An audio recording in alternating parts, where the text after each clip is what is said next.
All right, here we go. It is another every other Saturday. Welcome now to the third episode of Let's Make a Language. Okay, I have 15 seconds. I'm going to take a sip of water, let everyone get settled in. As normal, this is going to be 2 hours, so I'm planning to go until 1. But as always, there is going to be a lot to cover in that time, so it shouldn't be too bad. Today, I want to talk about one of my favorite topics, which is grammar. So, okay, now, according to my clock, it is officially 11, and I will feel perfectly content to start talking about grammar. So, grammar is something that probably people have bad memories of. It can be something that's not taught well. It can be something that people think is boring. But I think that grammar is actually one of the most beautiful parts of language, because grammar is really about how you say the things that are important. So, okay, what do I mean by that? Yes, Sparrow says, "Good morning, we can hear you." Good, I'm glad I can be heard. There's always that first moment where I'm like, is my camera on? So what is grammar? What are we going to do with it? Grammar is interesting because unlike some of the other stuff that we've talked about, grammar is in some sense not really required. And what I mean by that is every language has different things that are part of its grammar. And there are, therefore, a lot of optional components to grammar. Basically, everything that you've heard of as being, part of grammar, everything that gets listed here on Wikipedia as a grammatical category, is something that is, in some sense, optional. Some languages just don't do it or do it very differently. Grace says, "Little Wave Literary." Yes, thank you, Grace. So, if grammar is optional, what does that mean? Well, it means that every language has ways to say things. Like, for example, if I wanted to say, today I run, but I want to tell you what I'm going to do tomorrow, I want to say, like, I will run. Well, there are ways to say that, right? I can say, I will run. I plan to run. I'm going to run tomorrow. But none of those are, in some sense, part of the structure of the sentence or the words. Like, I'm using additional helpers to try to explicate my meaning when I say that. Whereas if I do something like, say, I ran yesterday, I actually changed a word in order to indicate the past tense there, and that's an instance of a grammatical change. So grammar is where you have some system of rules that you can use in order to change the meaning of something. And that's very vague, and that's very vague on purpose because, again, different languages will grammaticalize different things. Some things that are grammar in one language just aren't in another language. And so, like, the simplest example of that I came up with was this concept of how English treats the future and the past differently, right? Like, we can still talk about things that are in the future, we can talk about things that are in the past, but there's a difference in the way that we actually indicate that in English. And that difference is what we call grammar, right? Like, when I talk about things in the past, I'm actually making a change. When I talk about things in the future, there's a whole bunch of wishy-washy ways to do that hasn't settled into a single thing that you do in order to indicate the future in English. Grace says, "I just realized that tomorrow I run is in some sense a future tense in English, even though it's not modified to I will run." Yes, that is exactly what I'm getting at, is whether or not you consider something like that to be a future tense really has more to do with how you're analyzing the language and how mandatory that kind of construction is, right? Like, linguists usually say that English doesn't have a future tense because we don't have a single way to indicate the future. But if over time we all started using, like, I will blah, and we got rid of the other ways to talk about the future, that would become a future tense for English. So also, I should explain why I had to do the weird head ducky motion to look at the chat. I've gotten a lovely new piece of streaming equipment which gives me a light, which is hopefully illuminating me so that I don't look like someone sitting in a very dark room alone. But it also holds the camera, like, right in my face so that I can make proper eye contact and all that. And it's very nice, and I'm no longer in danger of knocking my phone over, but it does mean that I have to duck my head slightly to look at the chat, so I'll figure out how to fix that for next time. But okay. So that was, I feel, a very convoluted bit, a very convoluted way to say what is grammar anyway, and I would feel way more comfortable if we jumped right into examples of things that some languages do and why that is interesting and how you think about which parts to include in your own language. So first of all, I highly recommend, Wikipedia has surprisingly good articles on grammar. Like, I mean, obviously you take everything on Wikipedia with a grain of salt and as a jumping off point for future research, but their articles on the linguistics behind grammar are actually really good. And so I highly recommend, if you have questions about any of this, go look at the Wikipedia category, the Wikipedia article for grammatical category. You'll see that they have lists of basically everything that you can do with grammar, which is definitely a good reference point if you're wondering about how to indicate something. So, okay. Oh, I know, I need to organize these things better. The other thing that I wanted to do is I wanted to actually use a little drawing thing to draw notes so that you're not just listening to me monologue and looking at me typing things. So I'll also be able to draw on this little whiteboard here. So grammar from the point of view of constructing a language. We just talked a little bit about what grammar is, but that doesn't really tell you how to create a grammar for a language. The way that I like to think about creating grammar is, whoa, that is an unstraight line. We call that a wiggly line. I like to think of grammar as being a way to relate lots of different things that you can indicate with grammar to ways that you can indicate things. So, for example, like we were talking about tense. Tense, like when an action occurred, that's something that you can indicate in speech, right? Like, most languages have some way to indicate that this action took place in the past or takes place in a hypothetical future or something like that. But languages will differ in the ways that they actually represent that. And so I like to think of grammar for constructed languages as being a way to like mix and match these things that you can indicate with how you indicate things. And so you pick some subset of things that you want to indicate, and you pick some subset of how you want to indicate things, and then you match them up.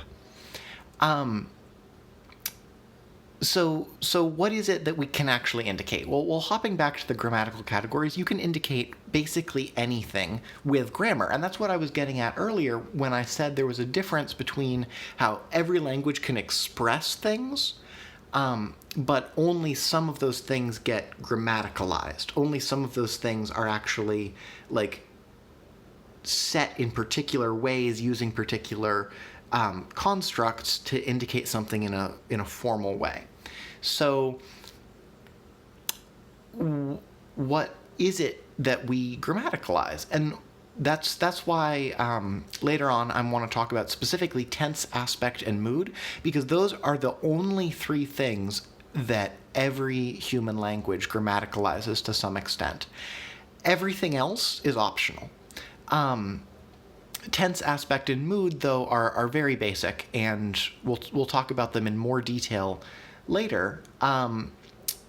First, though, I want to talk about how we actually pick these things to indicate. And sometimes I'll want to pick something because I'm interested in it.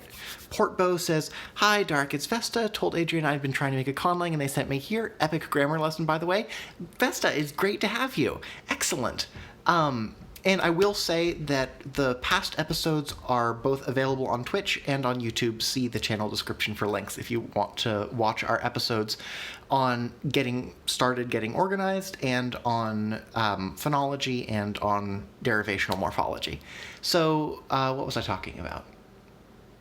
I was talking about something. I was talking about indicating things with grammar. Right, so sometimes I'll pick what I want to indicate in a language by picking something I'm interested in. So, for example, maybe you've just come across the concept of ergativity, which I don't know if it should show up in this list. probably under voice, I think. No, that won't be under voice. The point is, ergativity is sometimes you can have sentences that indicate whether or not the subject of the sentence is actually doing the action. So, for example, in the sentence, I broke the window, I am doing the action. But in the sentence, the window broke, the window is the subject of the sentence, but it's not actually doing the action, right? Something else broke the window is just reacting to that. Whether or not you indicate that is ergativity. And there's different things like that. So maybe you come across a cool grammatical concept and you're like, I definitely want to include that in my language because I want to see how it would influence, what I'm doing here. So that's one great way to pick things to put in your language. The other things that you can think about, though, are what does it make sense for the culture that you're writing this language for to value, right? So like last time when we were talking about derivational morphology, we spent a lot of time talking about what kinds of words does it make sense for this relatively primitive society in a valley with a lake at the bottom surrounded by mountains. What does it make sense for them to have in terms of words? Well, you can apply the same concept. What does it make sense for them to have in terms of grammar? Like, for example, when we're getting to talk about tense, maybe they have a specific tense for mythology, which is something that some languages do. There's actually a separate tense for once upon a time. English, of course, indicates that with once upon a time, but sometimes you can actually indicate that in other ways, like by actually changing the conjugation of verbs and things like that. But maybe it makes more sense if you have a culture that has to worry a lot about, people having different views of the same subject. Maybe it makes sense to use something like evidentiality, which is where in the grammar of the language you have to indicate how it is that you learned something. Sparrow says, oh wow, you just said that. Whether this is personally known or passed on knowledge, yes, that's evidentiality. I did indeed just say that. So the point is that you can think about what grammatical features it makes sense to center in your language.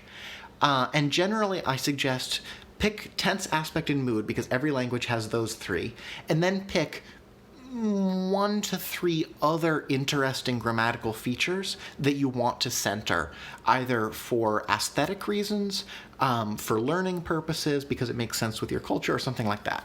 So we're going to talk about all of this other stuff later. I plan to have a lot of episodes about grammar, because grammar is an amazingly deep topic, and you can really get into it. But today I want to talk about tense, aspect, and mood. Sparrow says, what is aspect? Well, I'm glad you asked, because that was the transition I was looking for to the next topic. Tense, aspect, and mood kind of all go together. Tense is when something occurs in time, right? Some languages actually also do spatial tenses, where you can say something occurred far away versus close to, but mostly languages, tense just does time. Did something occur in the past, the present, the future, some other complicated tense? Aspect is more interesting. Aspect is about how it stretches in time. And what I mean by that is that aspect is what distinguishes things that happened once from things that happened habitually or things that are ongoing. So for example, if I say I run, that's the present tense, right? I'm indicating that something happened now, but it's only the I think I'm going to get these words wrong. I think it's the stative aspect, right? Indicating that, like, it's a thing that happened once. I ran, right? Done. Whereas if I say I am running, that indicates that it is still something that is stretched out in time. It's a whole event. Yes, Sparrow says continuous action. I was walking. Exactly. Aspect is that. It's whether or not your event is a single event, a series of events, one long event, the beginning of event, etc. And just like with tense, how elaborate a language gets with aspect really varies. Some languages, in fact, the majority of languages, only distinguish 2 aspects, the stative and dynamic aspects, which are like the one-time action and the continuing action. But there's some languages that distinguish a whole host of 5 or 6 different aspects. And then finally, there's mood, which kind of everything about the realness of a statement gets lumped into mood, whether or not it fits. But basically, mood is in what sense do we mean something? So, for example, if I say I run, that's an indicative statement. I am indicating to you that I run. Whereas if I say, if I were to run, I'm still talking about running, but I'm addressing it as a hypothetical, right? Or if I say I would run, that's kind of the same thing. Or if I say run, well, that's a command. I'm telling you to run. I'm not indicating that anyone is running. I'm saying that you should run. All of those are different moods, right? And moods are usually broken into the so-called realis and irrealis moods. Realis moods are, I mean, you can see the word real in there. Those are moods that indicate something about the real world, even if it's not like the normal indicative mood that we use most of the time. So, the indicative mood is like, I am indicating this, I'm telling you this, I'm telling you that I am talking to you. The imperative mood, that's telling you that you need to do something. Imperative. I'm jumping ahead of myself. And my mouse is escaping me. See, this is why we do this live on camera, because if I were recording, I'd have to fix that. Right? Imperative mood is do this, and so it's not saying something about the world as it is, but it's saying something about the world as you want it to be, so we still call it a realis mood. And then finally, there's the interrogative, which is interrogating someone. It's asking, am I talking? It's asking about the state of the real world, so it still gets counted as a realis mood. Irrealis moods, there are a whole bunch of them. Like, so many. Like, Finnish has 20.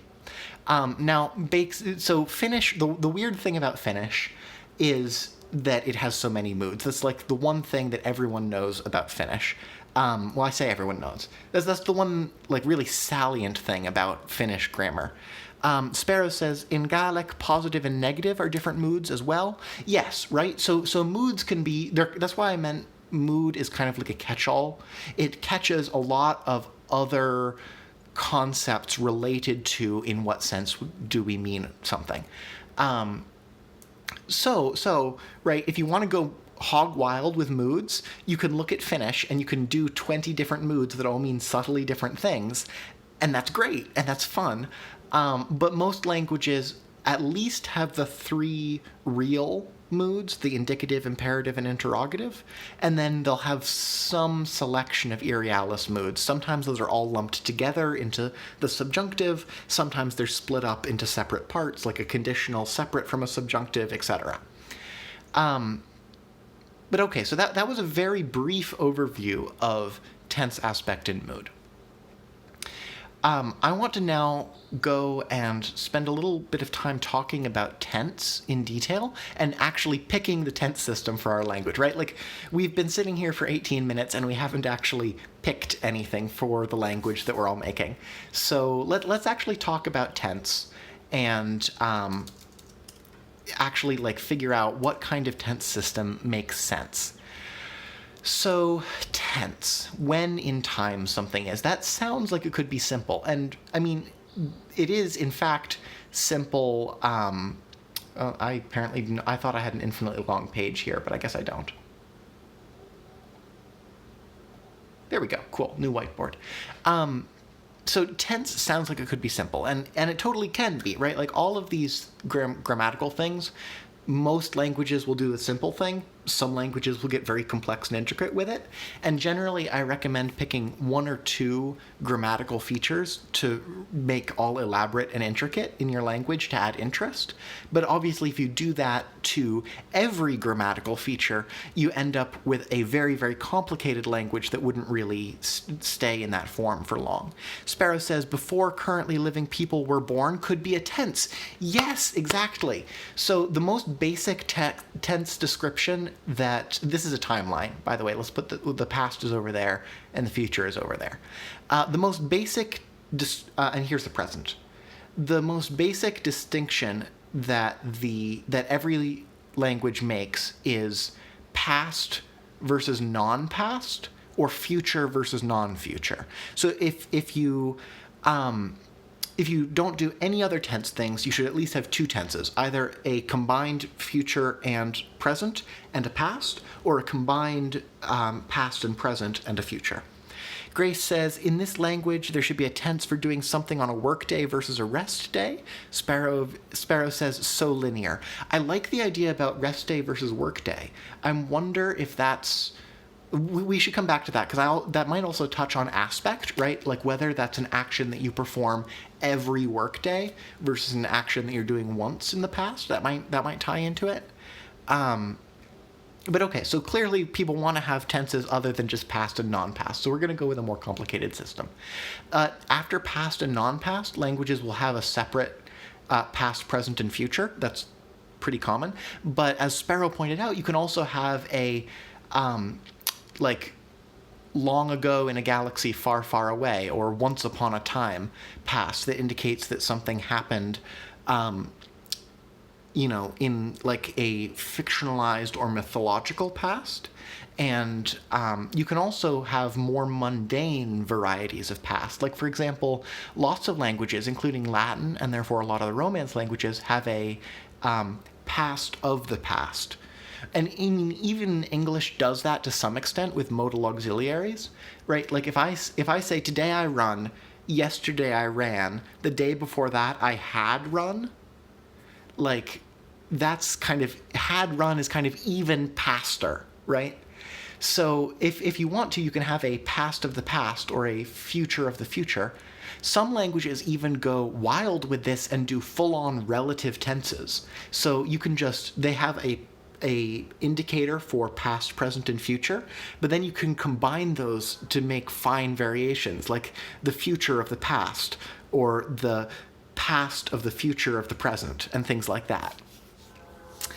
If you're interested in more on that topic, actually, I think it's Artifexian who did a really good video about relative tenses.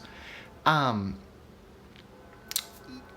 okay, so that's an overview of tense, and let me put down the ideas we already had. We already had, Sparrow says, like, yesterday I will do this today. Yes, like, yesterday I was planning to do this today, right? And in English, you can accomplish that by stringing together a bunch of modifying, like, adverbial phrases, but some languages can grammaticalize that, and that's another example of how what counts as grammar in your language versus what just counts as throwing generic mechanisms together to indicate something is really about how regularized and normal that is, right? Like, in English, if I say the sentence, yesterday I was planning to do this today, I mean, it's grammatical. It's a normal English sentence, and you can tell what I mean, but it's not like a normal sentence that is indicated in a standard way. Grace says, or yesterday I ran, and then after I ran, I ate. Yes, that's another great example of a relative tense, right? And relative tenses are actually especially useful in storytelling, because you can use those. You use a tense first to establish a time, and then after that you can refer to things relative to that time that you're telling the story from the point of view of. And actually, okay. Taking a sidetrack to talk about mythology, because I quite like it. In languages that don't have a dedicated mythological tense, they still usually have a phrase to indicate that something is a story. Like, for example, once upon a time, or a long time ago in a galaxy far, far away, or, in the never was, or all sorts of things like that. Hi, Bill is here, late but here. We're great. We're glad to have you. It's great that you could make it. We are talking about tense. And I was talking about something specific. Oh, I was talking about stories. I was talking about how every language that doesn't have a specific tense for indicating stories has a phrase to indicate a story. And in some languages, that phrase actually evolves from a previous convention around stories or a previous grammatical telling. So, for example, Georgian has a single word, which is their indicator for a story that I'm not going to try to pronounce because it's Georgian. But that word actually evolved from a form of their past tense that is now completely not in use. They don't use anything other than, I think they just use a simple past. Don't quote me on that. The point is that they dropped use of a past tense, and that past tense only survives in their story indicating word. Sparrow says, we call those storytelling words establishing a register. Yes, exactly. Grace suggests that many moons ago is another example. Right, there's a bunch, and they're culturally important. And therefore vary a lot between cultures. So, okay. So getting back on track. What tenses did we actually want to indicate? Well, Grace called out the idea of having separate tenses for work days versus non-work days. I haven't thought about that, so I don't know how it would work, but let's jot it down. Work past versus non-work past. Although maybe, do we actually want to take this concept of having have an indication of whether an event is taking place on a work day versus a non-work day? Do we want to actually maybe separate that from tense so that not only can we say, like, I was working on this yesterday versus I was not working on this yesterday, but maybe like I am working on something versus I am not working on something, or I plan to do this on a work day versus I plan to do this on a non-work day? Because that could be interesting. That would essentially be a new distinction, right?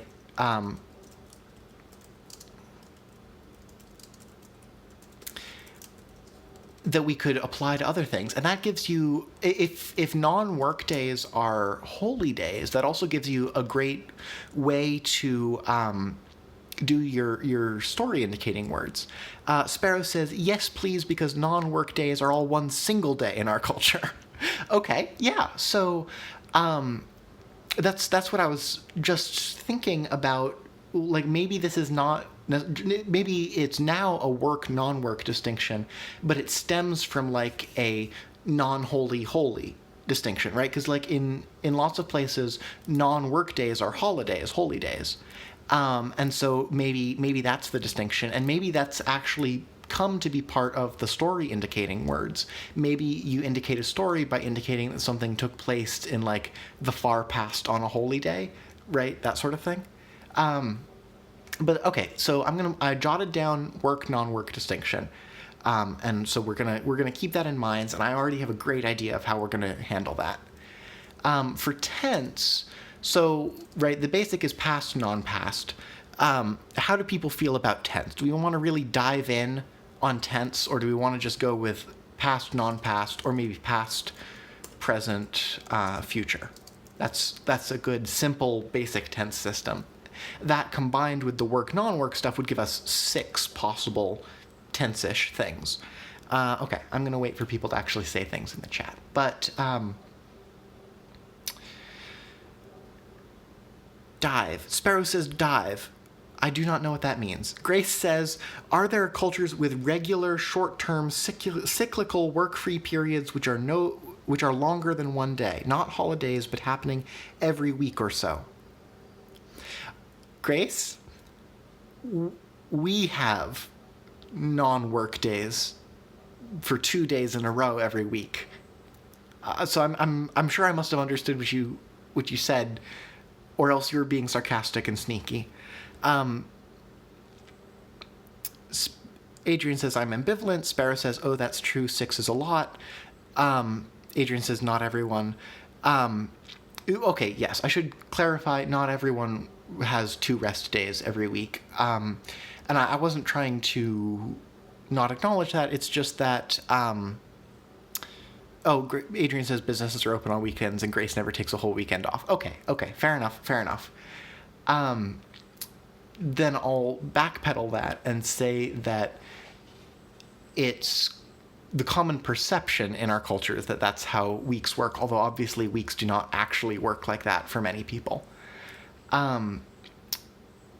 So are there any cultures that do that in a sustained way that actually have everybody rest for 2 days a week? I don't know, actually. I mean, I know that some cultures take the 1 day a week of rest very seriously, but I don't know if any cultures do 2 days a week. Bill says, I'm the at-home parent, so every day is a work day. Yes, that's true. Grace says the weekend as a 2-day rest is very recent. Yep, because like the 1 day. Yep. Adrian says only a century and a half. Grace says it's true that not everyone has to adhere to the pattern to be there. Link maybe the 40-hour work week, so mid-20th century. Yeah, okay, so all good points. And I forget why it was relevant. I forget why we were discussing this. Yes, parenting is forever. What was I talking about? I'm sure I will remember in a moment. Oh, right, okay.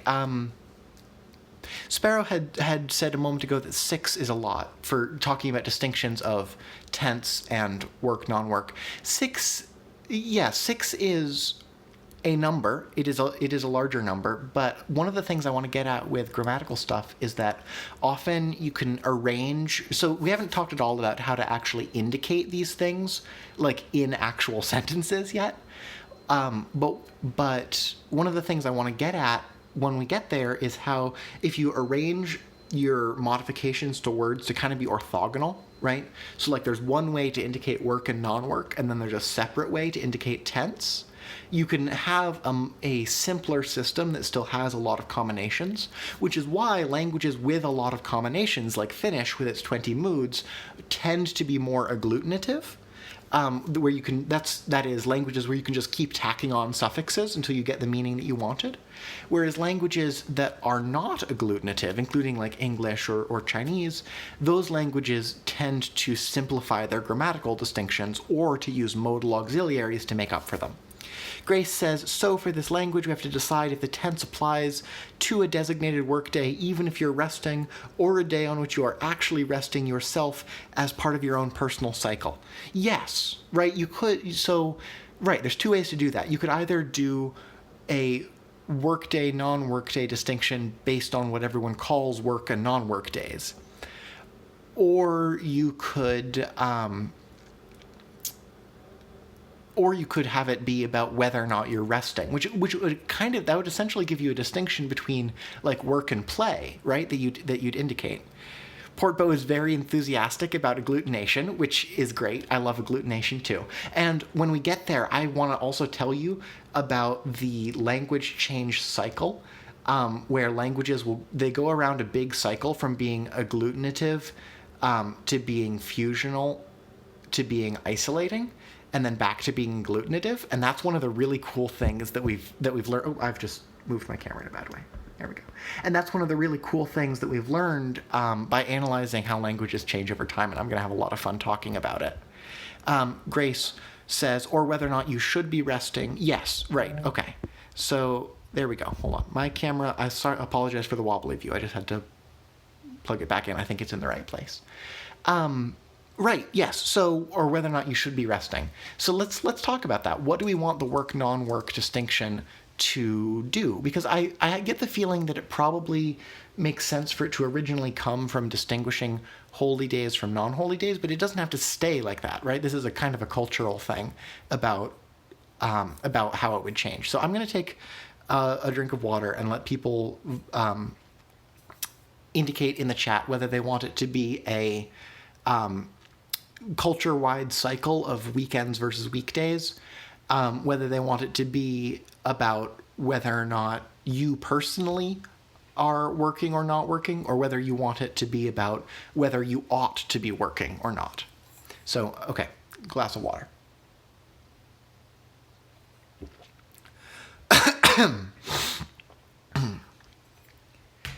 Okay, Grace votes for culture-wide. Grace also votes for making the language agglutinative. I have a feeling that with two big agglutination fans, we're going to go agglutinative, and I love that.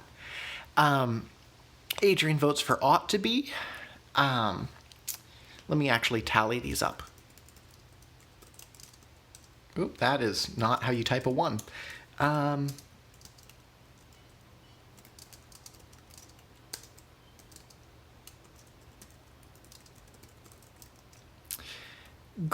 Sparrow says, you personal, and it's about self-fulfillment and creativity. Okay, we have a straight 3-way tie. All right, whoever votes next is gonna be the tiebreaker, and we'll go with that. Okay. So, while we wait for the tiebreaker to come in on that, I'm also not hearing any. Oh, Adrian says, I meant ought to be in the sense of culture-wide. Oh, okay. That's our tiebreaker then. So we'll go with the culture-wide distinction, but that doesn't have to be static, right? Like, that can be nominally how the language defines it, but maybe if you have someone, you could. Okay, here we're getting into the concept of puns, but I'm going to set that aside while I actually look at what people are saying in the chat. Adrian rescinds their vote out of confusion. Okay. Oops, I cannot type ones today. There we go. Portbo votes for culture-wide, so that takes us back to 2. Okay.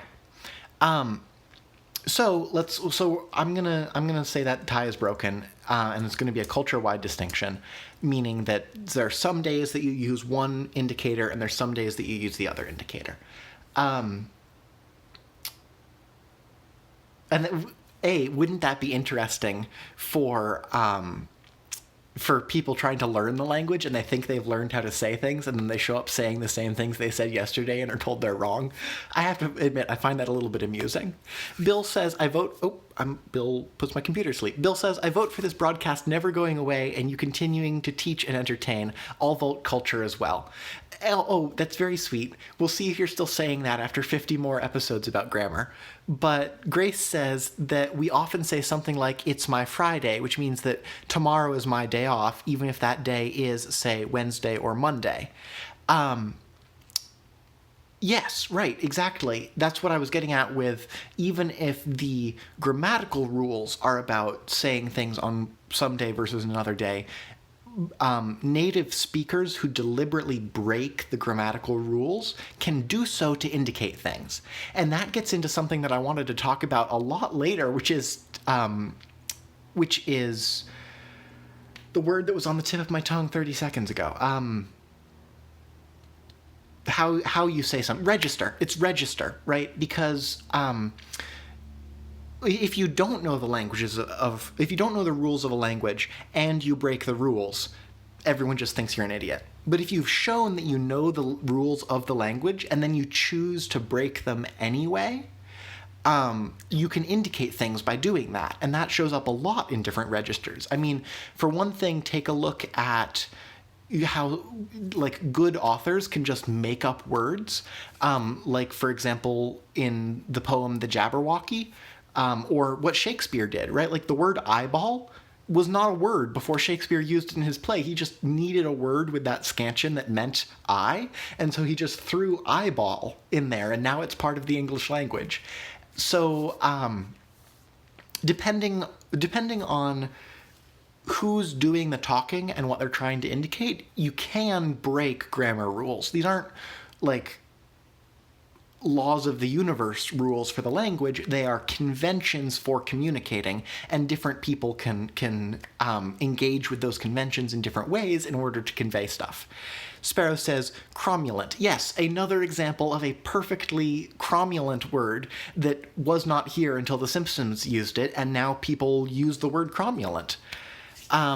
Grace says, Thelonious Monk. There are no wrong notes. Well, yeah, right, that's getting at jazz. Jazz does the same thing I was just describing, but with musical conventions instead of grammatical rules. If you have a really good jazz artist who can improvise kind of within the rules, but breaking them when it's important for the song, that can be a really interesting sound that can do different things. So, okay. So enough about that. You can have different grammatical rules that do different things. But for now, we're sticking with the culture-wide work, non-work distinction. Adrian says, do it 3 times and it's on purpose now. Yeah, actually. I mean, there's a lovely book by Gretchen McCullen called Because Internet, which is... She's a professional linguist, and she basically went and she looked at how people actually use language when they're texting or chatting with each other on the internet, and how it differs from the normal English formal grammar rules for professional writing or for academic writing. And she basically explains what the actual grammar rules of the internet are just by observation. And because there are some, right? There's some things that you could say that would be wrong. But the rules that exist are very different from the normal formal English rules for writing, and they're developed they're developed just by people going out and doing them, right? There's no formal authority saying these are now how you shall speak in texts. It's just this is how people started to speak in texts, and now it's its own thing, right? It's its own register. Grace says Weekend has rules, right? So, okay. So... That was a good reminder that rules are wishy-washy and we can break them when it's important, but we still need to know what they are. So, work and non-work distinction, got that tacked down. Tense, I didn't see anyone getting super excited about tense, so I'm just going to go with a basic past, present, future. Bill says this language should be called felonious. Ha! Ooh, felonious. Let me note that down. I don't think that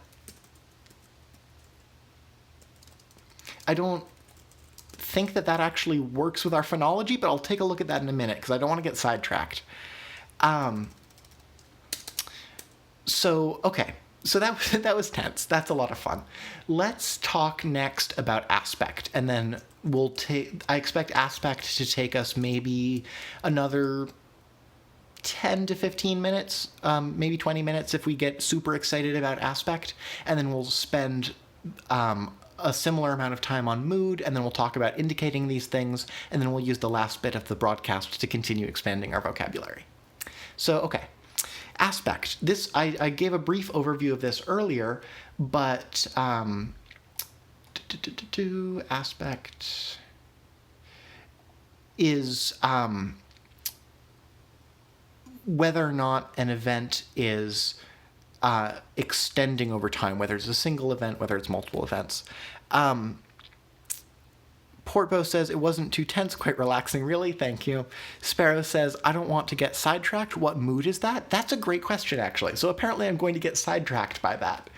I don't want to get sidetracked is literally, if you analyze it according to like formal English grammar rules, it's indicative. It's indicating something true about the world. I don't want to get sidetracked. But it is something that is a different mood in other languages. So I'm going to go back to Finnish because Finnish has all the moods, so you can use it as an example. Finnish has a separate mood called the optative mood, which is from the Latin root for, or possibly the Greek root, I forget which. It's from an ancient root for hope, right? Optative, hope. And what it means is it's the mood for things that you want to happen, but that you are not indicating are actually happening. So if we were speaking Finnish, I would say that sentence in the optative mood. I would say, I want optative to get I would say, I don't get optative sidetracked, right? Expressing the hope that I won't be sidetracked. So, hopefully that answered your question. Grace says we should indicate evidentiality. I will put that down as a note as well.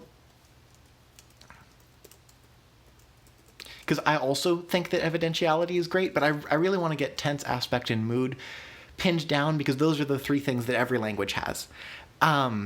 Sparrow says, oh, I'm goodness, hopeful mood, now I love Finnish even more, right? No, there's a bunch of stuff like that. And I mean, the optative isn't limited to Finnish. There's several different languages that do it. It's just that I never remember what they are, but I know that Finnish has everything. So whenever I have an obscure mood that I need to talk about, I just talk about how it works in Finnish.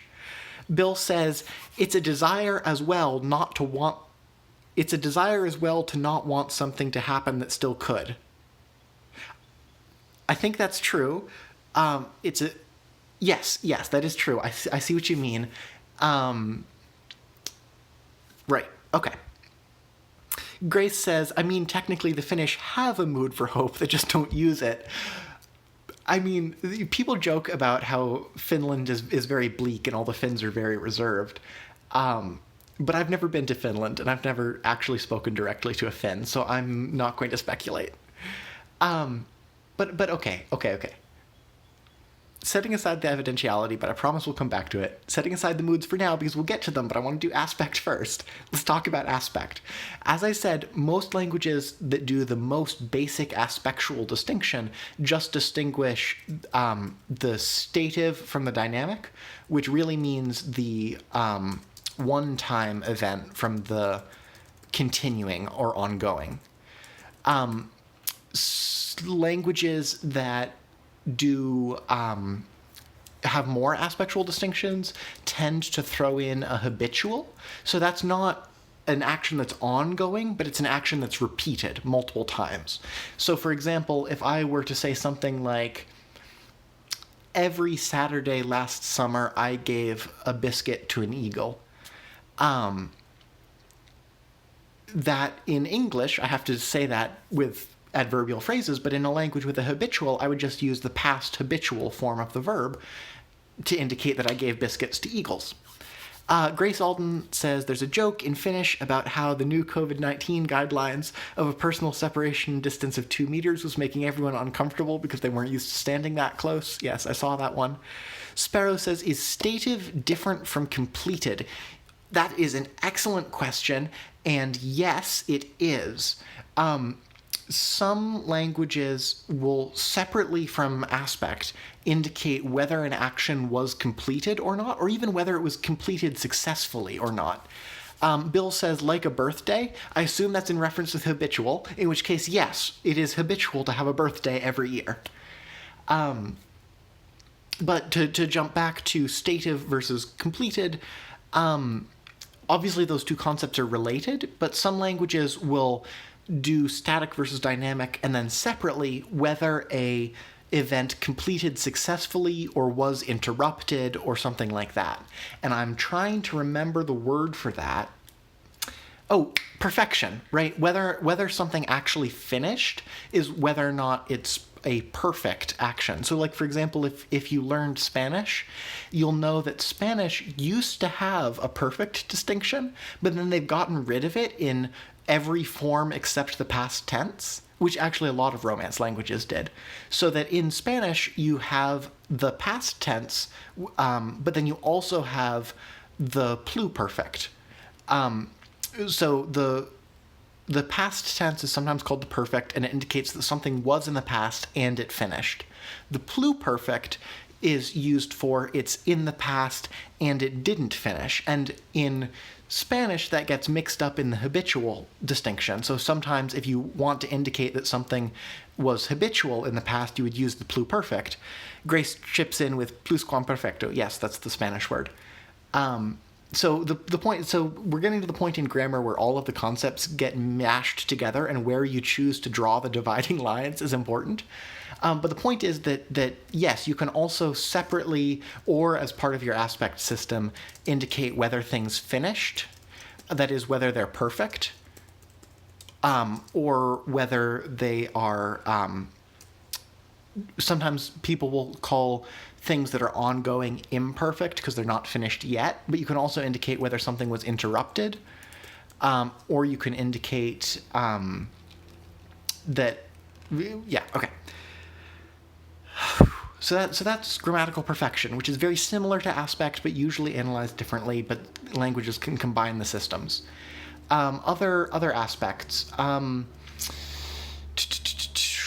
Probably I can look at a list on Wikipedia. Yeah, look, common aspectual distinctions. Thank you. So yeah, they're talking about the perfective versus imperfective. That's what I was calling static versus dynamic. They compare aspect to tense, how different languages indicate aspect. Yeah, okay, and so this is talking about different distinctions in different languages, but we can still take a look at them. Right, so this is showing how there's different aspects in English where you can indicate whether or not you've finished doing something in the present, whether or not something is ongoing, whether or not something was ongoing. And so that's why I say that aspect and perfectness are different, because you can indicate them separately from one another, right? I don't want to just scroll past this entire... Yeah, I don't want to just scroll past this entire article. The point is that there's a bunch of aspectual distinctions, but these three are the most common ones. So let's have another vote here. Who wants to go with the simplest aspectual system, which is just static versus dynamic, or one-time versus ongoing? Who... and you can vote for multiple options here.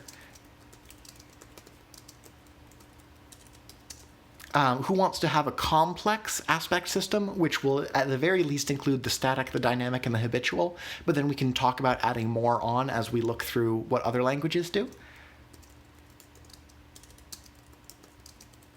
And who wants to also indicate whether something is perfect or imperfect? That is, like whether it was finished, whether it was interrupted, as well as whether it's ongoing. We have Sparrow voting for complex. That's great. We have Liam Bush voting for complex. I'm probably not saying that right. Grace suggests... Oh, Grace also votes for complex. Grace suggests that it should have an intermittent or cyclical. I like that, right? Like, that would be breaking the habitual down into finer distinctions, right? Like, there's something that happened multiple times regularly versus something that happened multiple times irregularly. Sparrow says it's important to indicate whether something is completed. Okay, cool. So it looks like people want a complicated aspectual system. So let's go through and enumerate some of these cases. And I'm going to start another list that I'm confusingly going to call the same thing. Grace says, or a distinction between continuous and intermittent. Yeah, sure, like whether something is continuing or whether it is continuing but is briefly interrupted by things. And Bill also votes for complex. Okay, so we're going whole hog on doing a complex aspectual system. I love it. So, okay, so aspects. So let's just... I'm going to list down all of these things that people are suggesting, and we'll see if any of them don't really make sense together. So we'll do... there's a static perfect. There's a static interrupted. There's a dynamic... continuously interrupted, let's call it intermittent, right? There's a dynamic intermittent, there's just a plain dynamic, there's a habitual, regularly as in like at an even interval, there's a habitual, irregularly, okay, let's see. Grace says, like a stream could run, and that would be modified by whether it was seasonal. Right. So if you had a stream that runs reliably every spring, you could make that be habitual and regular. Whereas if it's like like a volcano that explodes every so often, but it doesn't explode in any given pattern, that could be habitual but irregular.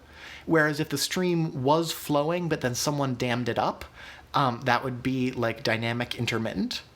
Yeah, okay. Liam suggests episodic. Ooh, I love the word episodic, but B, I'm not quite sure what you mean by that. Like, is that like the habitual, or are you thinking of something different there? Oh, great. Oh, you're suggesting that as a name for something that could happen but that happens like seasonally. Well, so getting back to actually thinking about the culture that's going to be speaking this language, we talked about how they were like a relatively hunter-gatherer-y and farming-y, but still in touch with nature and basing a lot of their words on that culture. So maybe it makes sense to have a separate aspect for things that are seasonal, right? That could be interesting.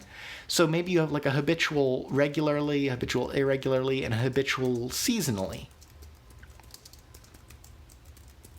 I'm going to get rid of the word episodic because I think it's another word for the different kinds of habitual. But if I'm incorrect about that, let me know and I'll add it back. So, okay. So that gives us a bunch of aspects. Can we think of any other aspects or related concepts that we want to indicate? I'm going to get rid of this list because we no longer need it. Grace and Sparrow like seasonality. Yes, perfect. Okay, so we'll keep seasonality. I think this is pretty complete, right? Because we've got this whether something was interrupted or not distinction that takes place in both the static and dynamic, and then we've also got, but it doesn't really. I don't think that distinction really makes sense for habitual actions, because like habitual actions, since they happened many times, they probably won't have been interrupted in the same way every time. So okay, I'm pretty happy with this list of aspects. Okay, whew. So that gives us 7 aspects. That's not the most complex aspectual system, but that's still up there. So I'm going to call this one of the things that our language is doing that's intricate. So remember I suggested that we pick tense, aspect, mood, and then like 1 to 3 additional grammatical features, and then of all of the grammatical features, pick 1 or 2 to really go in-depth intricate on. I'm going to call aspect one of our in-depth intricate ones. So, okay. How lovely. I think that we basically hit the nail on the head with aspect. I think we've basically wrapped that up. If you have any other aspect ideas, go ahead and throw them in the chat. And if you have them after the broadcast, remember that my email's in the channel description and you're welcome to email me feedback. Okay. That leaves us with mood. So, Bill says biological, like birthdays, or changes our bodies go through, like growth. Ooh, that's interesting. Like to indicate that something happened not of your own will, really, but just because it keeps happening, or like because you're growing because time is passing. I definitely like the idea of distinguishing that. I don't know if it's an aspect or not, right? Because aspect is supposed to be about how things take place in time, but that sounds almost like an idea about what causes an event to happen, which is usually analyzed as being a separate thing called a causative, or an ergative. So let me just ergative, time passing, growth. So I really like that idea, and I want to come back to it, but I don't think it's quite an aspect. Sparrow says moods, truly, grumpy, sneezy. Thank you. That's very helpful. No. Right. So I said it briefly before, but mood is about, like, what do we actually mean by a statement, right? And so every language basically has the indicative, the imperative, and the interrogative, and then at least one irrealis mood, which indicates things that might be happening, like hypotheticals. Sparrow says, so causative, like this one is in the hands of the gods. Causative. Yes, right, exactly. The causative, some languages will indicate causation differently. Some languages have like a separate case that you use to mark a noun. So like you could say something like, I throw the ball and I am the one doing that, versus I throw the ball and Mark is the one doing that somehow. Mark is the one causing it. Some languages have a more kind of abstract system where instead of indicating that a specific noun is responsible, you just have ways to modify the verb to indicate like whether or not the person doing the action wants it to happen. Right? So I feel like that's a good fit for things that happen because you're growing up or that happen because of time continuing to happen, right? Like that's a causative distinction. Sparrow says, Mark caused me to throw the ball. Right, exactly. It's not something that you probably say terribly often, but like imagine if you're talking about invading a country and you're like, well, they made us invade, right? Yeah, you can see why some languages would grammaticalize that. It's not super common, but it is definitely something that we can look at. So, okay. Whew. So, getting back to mood. Mood, right, you've got your indicative, your imperative, and your interrogative, and then at least one irrealis. So this is the most basic mood system we could go with, is those 4 moods. But most languages actually have at least 1 or 2 more. Some languages distinguish, for the imperative, some languages will distinguish a polite versus an impolite. And the extent to which that grammaticalized differs between languages, but English is actually in the process of grammaticalizing politeness distinctions in the imperative. Like if I tell you run, that's impolite, but if I tell you please run, that's polite. And it's not considered quite a grammatical distinction because there are other ways to be polite in English, right? Like you could say something like, oh, would you please run? If you have the chance, would you run for me? Right? That sort of thing. But the fact that, it's over the past few centuries, this is a very slow trend, it's becoming less and less acceptable to just tell people to do something without somehow attaching a politeness marker. Or at the very least, that indicates urgency in the command. It's something that is slowly becoming more grammatical in English. But there are other languages like Japanese, for example, that change the whole structure of the sentence depending on whether or not you're speaking to a social superior or inferior. And even Spanish has like separate ways to conjugate verbs for polite versus impolite commands. So that's something that we can vote on. Politeness? Distinction? Languages will sometimes also have even if you don't grammaticalize a politeness distinction, it's very common cross-linguistically to make something more polite by adding more words to it. That's not universal. Some languages and cultures, it's considered more intimate to say something without being polite about it. Like, for example, I'm not 100% certain of this. I've only seen it repeated in one source, so don't quote me on it. But I think that in mainland China, it's considered rude to ask your friends to please pass you something, because the fact that you're being polite indicates that you think they might not do it. So it's considered polite to your friends to just demand that they hand you something because it indicates that you're so close that you don't need to worry about politeness. So my point being there that it's not universal, but that it is quite common in languages to add more words to a sentence to make it more polite and deferential, which is why I might tell someone, hand me the water. I might say, please hand me the water. I might tell Her Majesty the Queen of England, excuse me, Your Majesty, if it wouldn't be too much trouble, could you please hand me the water? Right? And I had to shovel all that in the beginning to be polite. So, okay. So that's politeness distinctions. And so that's something that some languages do for different moods, but the main way that languages differentiate themselves with moods are in all the irrealis moods. And I totally skipped over them earlier because there are a bunch. And they're really fun because English has 2 irrealis moods, more or less. Language, everything's wishy-washy, but English has 2 irrealis moods, which are the subjunctive and the conditional. And they're both used to discuss a kind of hypothetical situation. Liam says, not to current point, but distinguishing making something happen, allowing something to happen, God's making it happen. Yes, exactly, that's causative. So it sounds like people have an interest in the causative, so we'll definitely come back to it. We'll come back to it and add more there. Bill says, but politeness can be so eloquent. Well, yeah, I mean that's why it's polite, right? Like you can put in a lot of flowery speech, but at a certain level, it indicates something about the relationship between the speaker and the audience, but it doesn't actually change the meaning of what you are saying per se. It changes how you are saying it.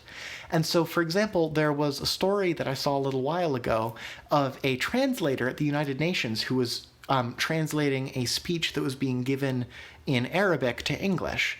And speeches in Arabic traditionally begin with a long, flowery praise of the audience and of God.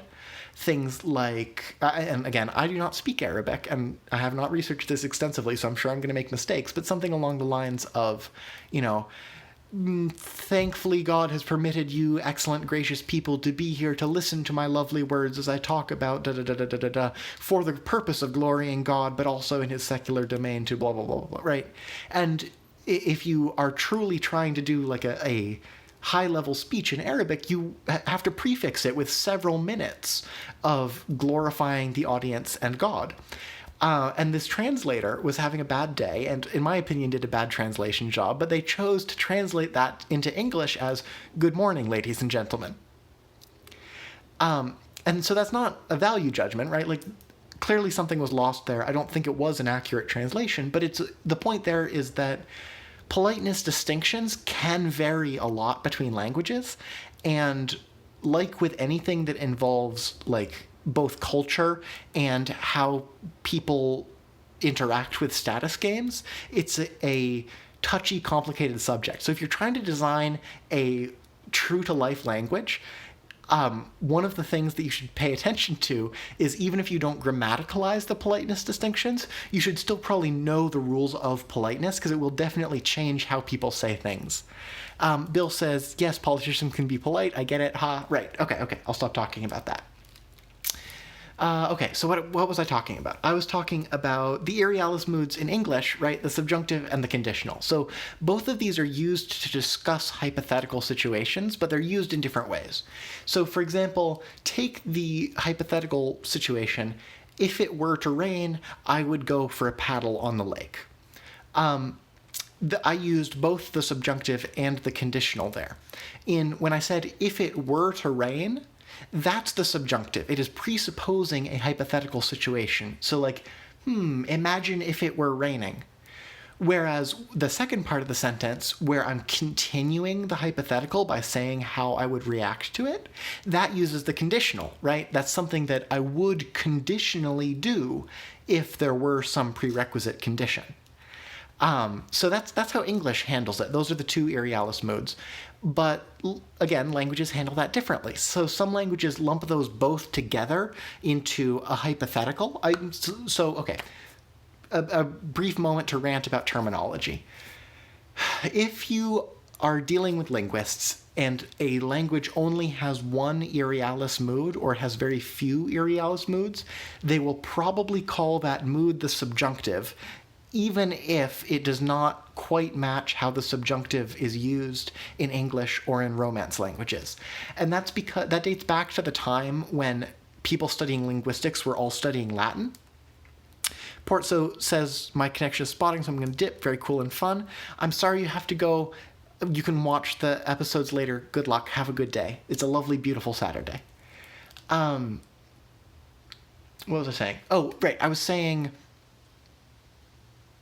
What was I? Oh, I was saying, right, it used to be that people who were studying linguistics basically only studied Latin because it was the only prestigious language to study. And so for like the 16 to 1700s, if you were studying languages, you did it through the lens of comparing that language to Latin. And therefore, a whole bunch of subtly different aerialis moods got called the subjunctive, because in Latin, the subjunctive is the main aerialis mood. And since this is a terminology difference, you can debate what the correct usage of the terminology is, right? Because as long as people are understanding what you mean when you say it, then it's doing its job, but like some people will draw the lines in different places. So to avoid all that confusion, when the subjunctive and the conditional are combined into a single mood that indicates hypothetical situations, I like to call that the hypothetical, just to be clear, and to distinguish it from the subjunctive. Some languages that combine the subjunctive and the conditional into a hypothetical mood will still do the same thing that we do in English, where you do the subjunctive at first but the conditional later, except that instead of doing the subjunctive and conditional, they use separate markers, including things like converbs, which we'll get to later. They're so cool. To indicate the beginning of a hypothetical statement versus continuations of the same hypothetical. So you can still indicate that even if you don't use moods to do it. But anyway, so subjunctive, conditional, hypothetical, what else? We already mentioned that you can do things like the optative, which I've probably spelled incorrectly. Optative? Maybe? Hold on. I need to see how that's spelled because I cannot spell it.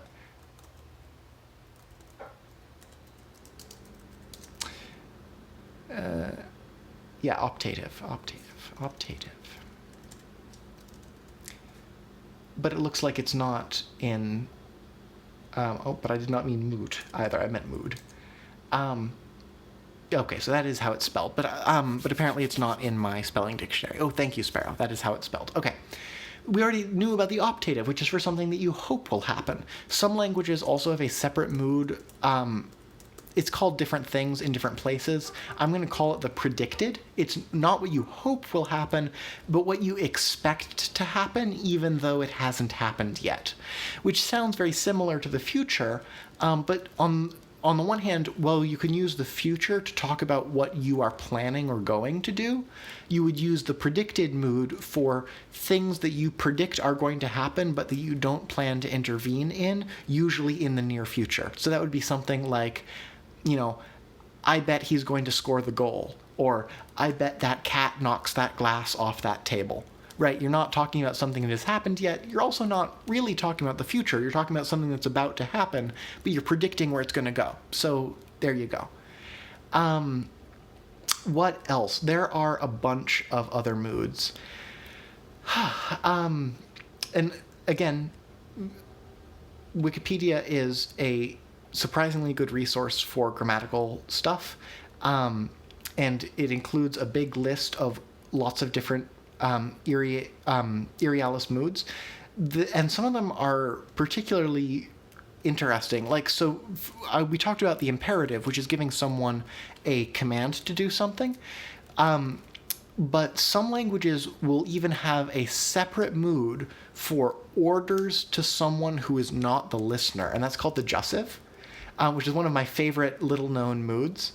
But imagine if you're a commander of an army telling people, go tell John to fire the catapult, right? In English, you have to express that as telling someone to tell someone to, right? But if you had a language with the jussive, then you could go ahead and say, Tom arm jussive the catapults, and that's implied to be an order to Tom, even though Tom is not here. Yeah. Sparrow says, this sounds a lot like Tom Shippey's article on different kinds of truth in Old English poetry, so I sent the article along. Please, go ahead and send it along. I admit you've mentioned that article to me a few times. I have not actually read it, so I'm not entirely sure how related it is, but, since mood is discussing the sense in which we mean things, I would be completely unsurprised if it had a big overlap with how people think about truth in language. So, so the point is there are a bunch of moods.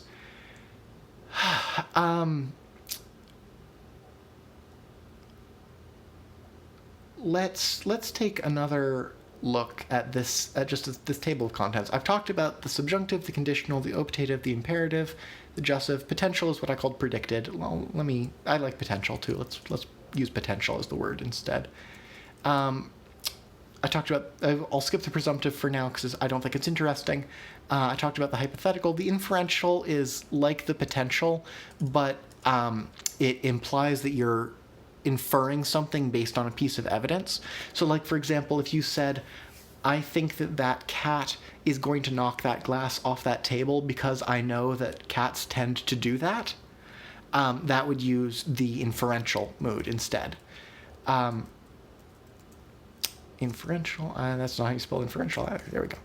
I talked about the interrogative, and I'm going to skip talking about deontic versus epistemic moods, because that's very similar to realis versus irrealis moods, and therefore not something that I want to talk about in great detail. So, okay. So that's a brief overview of different kinds of irrealis mood. Now, those are all common kinds of mood to have in real-world languages, but we're constructing languages, right?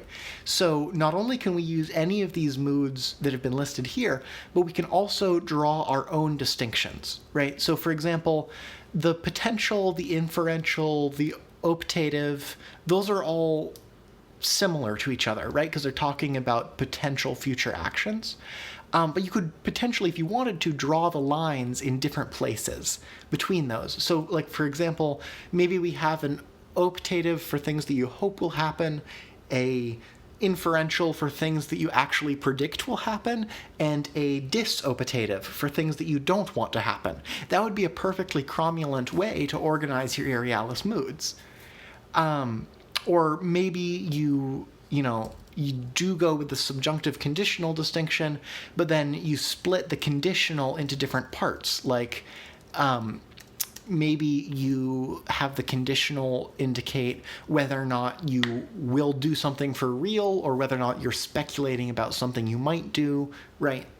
Sparrow says things that you promise will happen. Right, exactly. The point being that there are plenty of interesting potential irrealis moods that you can put in your language that don't necessarily correspond to any common existing category. So, okay.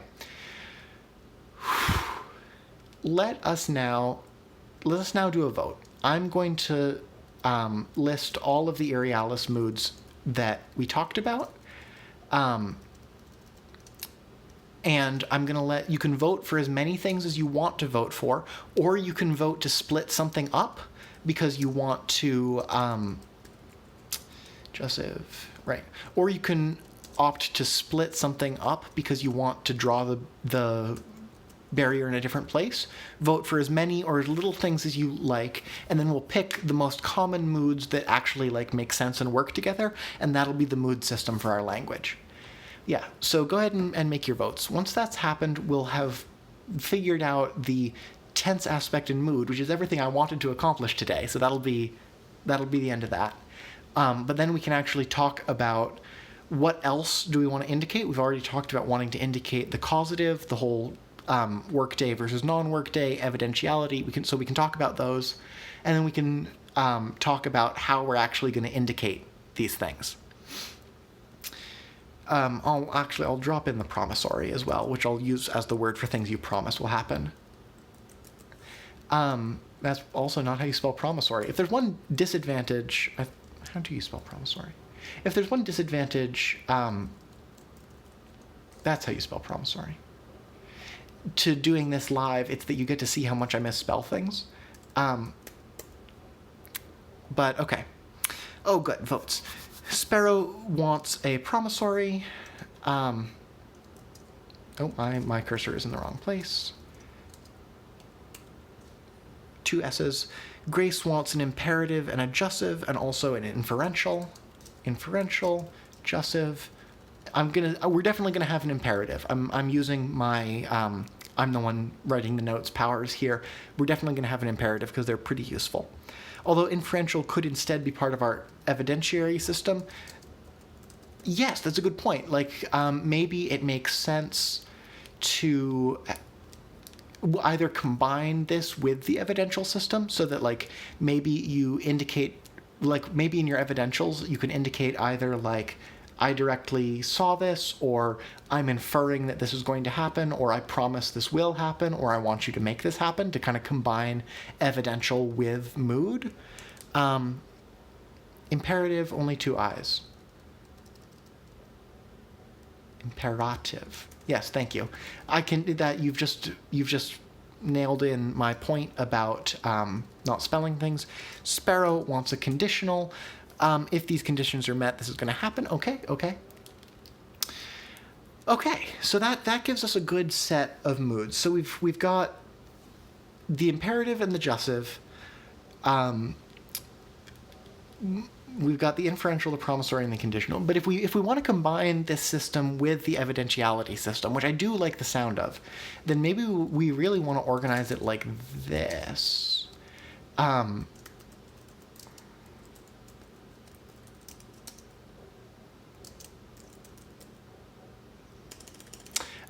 Right, saw it with my own eyes, and somebody told me are in languages that actually do have an evidential distinction, where that is where you have to indicate how you know something. Those are two of the most common kinds of evidence that you have to indicate. And languages will also break those down into different parts. Like sometimes you'll have different ways to indicate certainty, or sometimes you'll have some way to indicate like how long the chain of hearsay is. But those are the basic ones. We can come back to this later.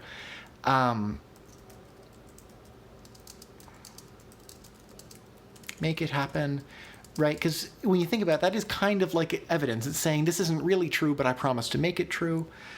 Sparrow says, I would call a friendly amendment that promissory could be a flavor of conditional. Yeah, well, that's what I'm looking at here. If we call these are conditional things that happen in hypotheticals. I will make it happen. I expect it to happen, which would be the inferential.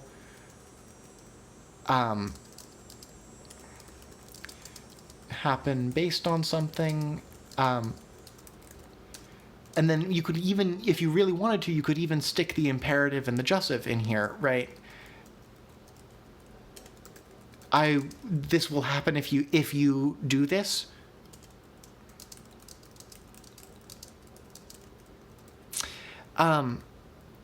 Sparrow says, if the conditions are under my own power, that's a promise. Yeah, and so you could either leave it, right, if you combined, say, the promissory with the inferential, but you made it so that if the condition is under your own power, that counts as promissory, that would totally work.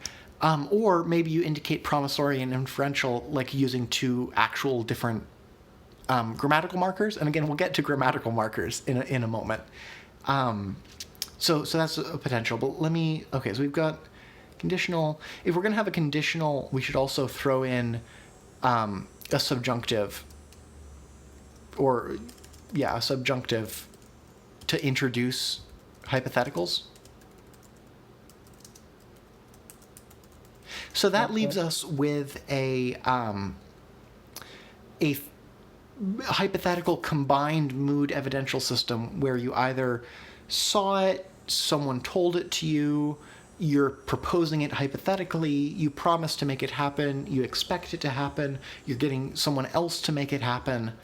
I think that covers things pretty well, although again, we can come back to this and add more cases. But I'm actually feeling pretty happy with that, especially because combining mood and evidentiality is not something that I had thought to do. So, okay, how do people feel about this? Are we liking this?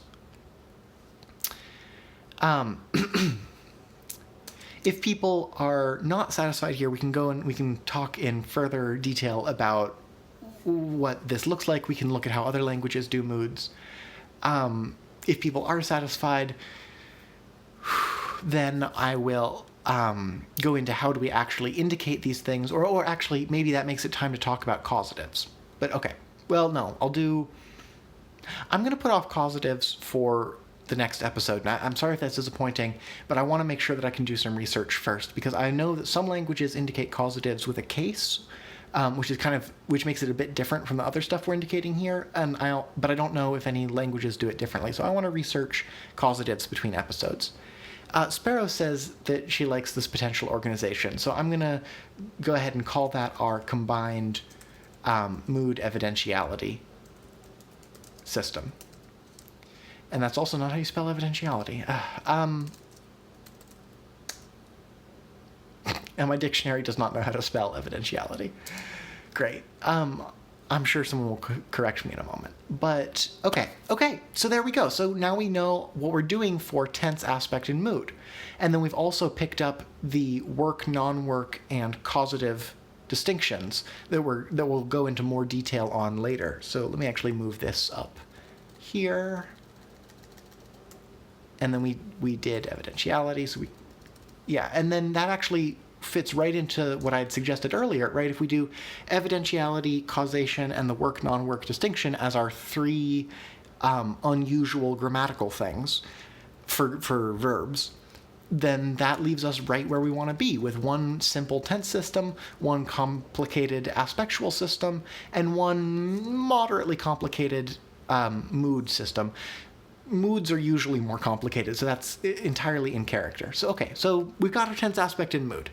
Bill is loving this so much. I'm so glad. Yeah, this is part of the fun part of linguistics. Where did I put my note? Yeah, like I have a red notebook that I do like programming ideas and language ideas in, and sometimes I will find myself just making lists of grammatical things, which sounds nerdy, but it's a lot of fun to consider how they can fit together to influence how we actually make sentences.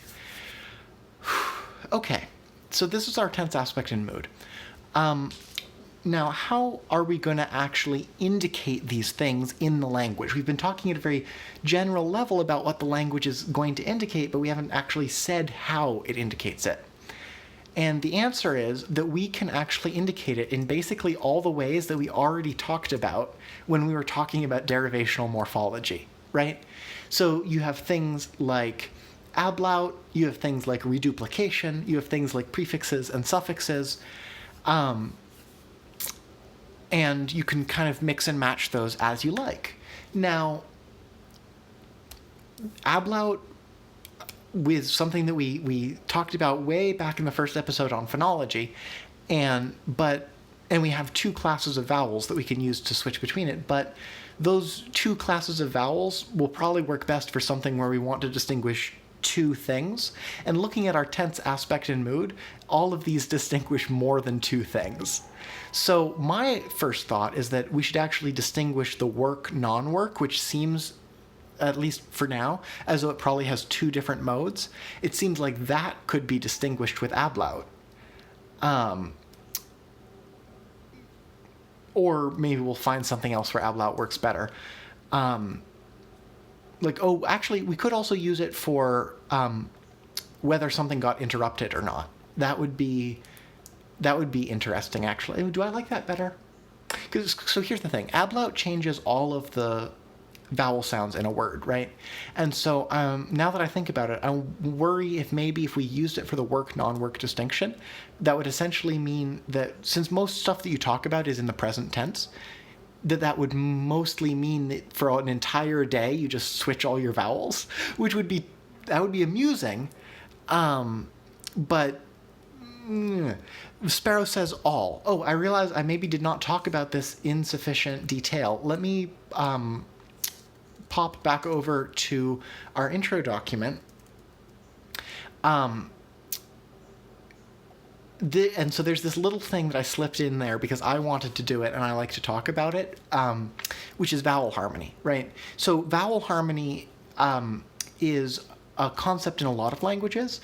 It's like, you know how in Romance languages, adjectives and the things that they are adjectiving will have endings that agree? Vowel harmony is kind of like that, in that in languages with vowel harmony, you can have different levels of it, but the most common form is for all the vowels in a word to be from the same class. So what that means is that if you had a word like mitjun, right, that you could change that to mitin, but then if you slapped a suffix on the end, like maybe you had mitjinse and then mitinse, you would actually change the vowel in the suffix as well. So I want to do vowel harmony, and this is one of the few ideas for this language that I'm actually quite attached to. So that means that each word will use either vowels from this first category or vowels from this second category. Yeah, so that's what I meant by that, and I probably need to stop explaining now and go back to what we were talking about. Because it occurs to me that if you used that for the work-non-work distinction, then maybe that would just end up changing all of the vowels that you use in your words all day, which would be amusing, and we definitely could, but I'm feeling like that's maybe not... I feel like that maybe does not make as much sense. So maybe we use it instead for whether something is interrupted or not, and maybe we break our aspect system down like this.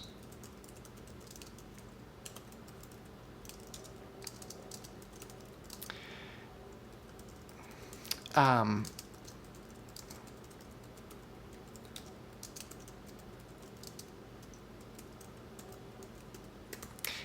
then also have uninterrupted aspects of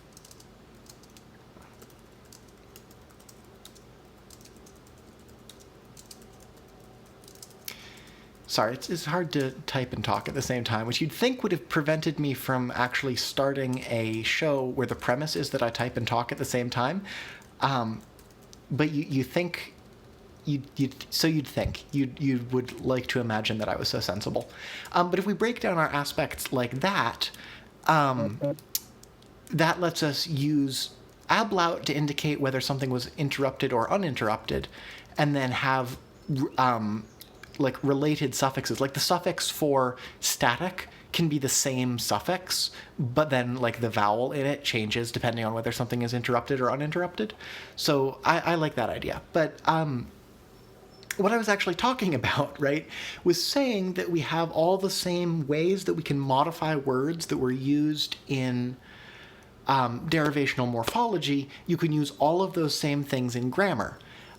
Plus a few more. Like, for example, when you're dealing with something that affects an entire sentence, you can also introduce word order, right? So, like, word order is used in English to try to help us distinguish moods, right? That's the difference between I am talking versus am I talking.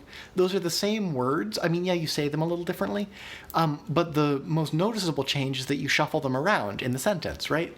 And so word order is something that can potentially change in order to indicate grammatical stuff. But there tends to be a trade-off there between using word order to indicate things about the nouns in a sentence versus using it to indicate things about the sentence as a whole. So I definitely want to use word order at some point, but I'm not seeing any place that it like slots super naturally into this tense aspect mood system. Just because we have a lot of moods and aspects and only like 6 ways to rearrange words in a sentence. Liam says, what about using O and R for the past present, or one for the past present and the other for future, because the cultural view is that the present is already set and in a sense the past? Sure, I like that idea. That would be moving to like a future non-future system, right? And so maybe you have some other way to distinguish the past and the present, but you still use ablaut that way. And that's similar to what Germanic languages do. So it's definitely something that I would consider. Yeah, okay. Liam says exactly. Of course, if you're the Liam I think you are, then you speak German. So great. So okay, we can only really use ablaut for one thing on the verbs, and then maybe for something else on the nouns. So let's put it to a vote.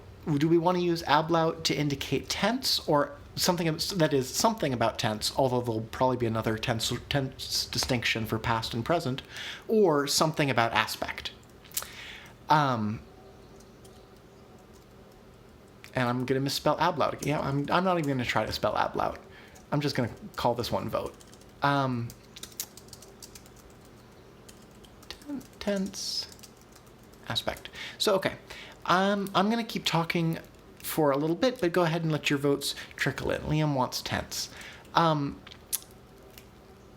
Okay, so that's great. But we already had 2 different people who expressed excitement at the idea of an agglutinative language. So maybe this is a great time to talk about what that is. And this is the bit where I promised I would talk about how languages move around a cycle from being agglutinative to fusional to isolating. in agglutinative languages, when you want to change a word grammatically, you start with the base word, and then you just keep tacking on suffixes or prefixes until you have a whole word that means what you want it to mean.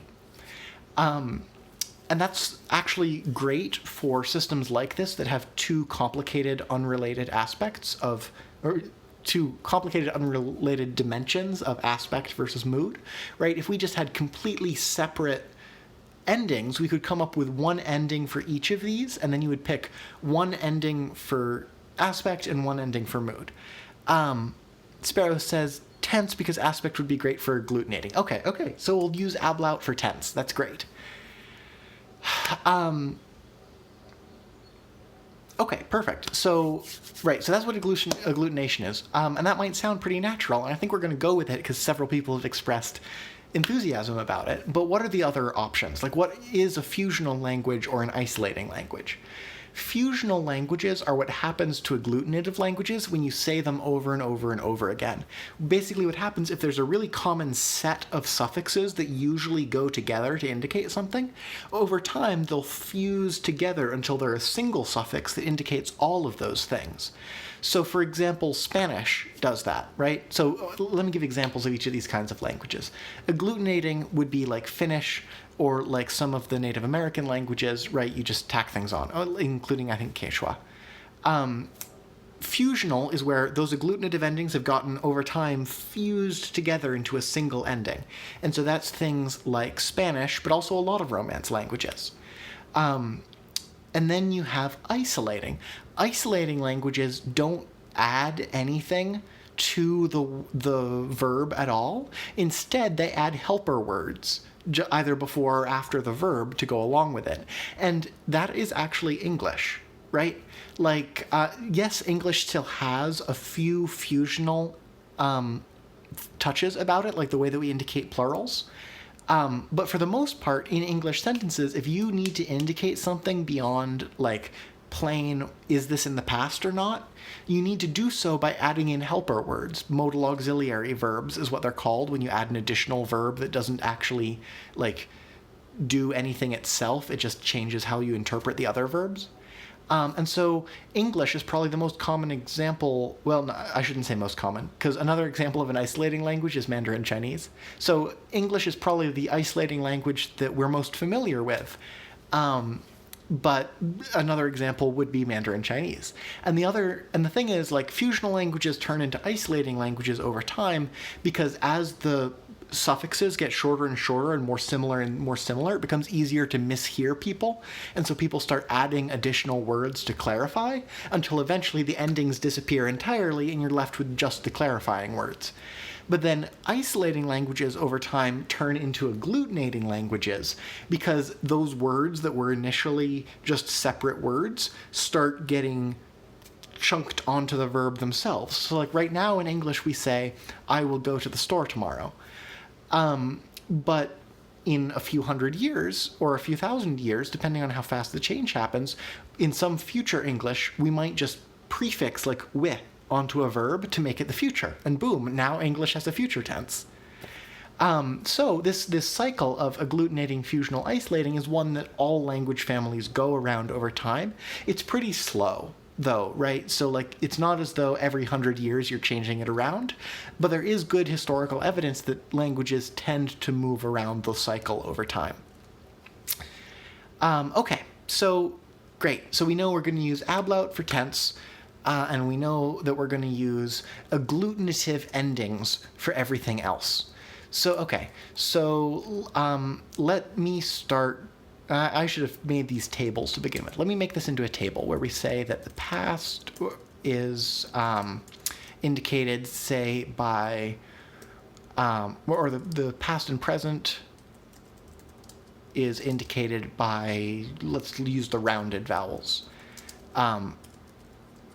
And then we'll do the future is the unrounded vowels. So, okay. Now we get to do another fun bit of coming up with suffixes or prefixes to put onto these things. Cross-linguistically, suffixes are a little bit more common than prefixes for some reason. It's not by a huge amount, but unless someone shouts out that they definitely want prefixes, I'm just gonna add some suffixes here. So okay, so let's come up with things. The interrupted aspect suffixes and the uninterrupted aspect suffixes, they should probably like mimic each other or mirror each other in order to like preserve that kind of underlying structure. Like when you're coming up with grammatical affixes, you don't just want to like throw a bunch of random letters at the page. You want to actually like come up with an underlying structure that makes sense, because it'll make it both easier for the hypothetical learners of your language, but also that's how languages happen.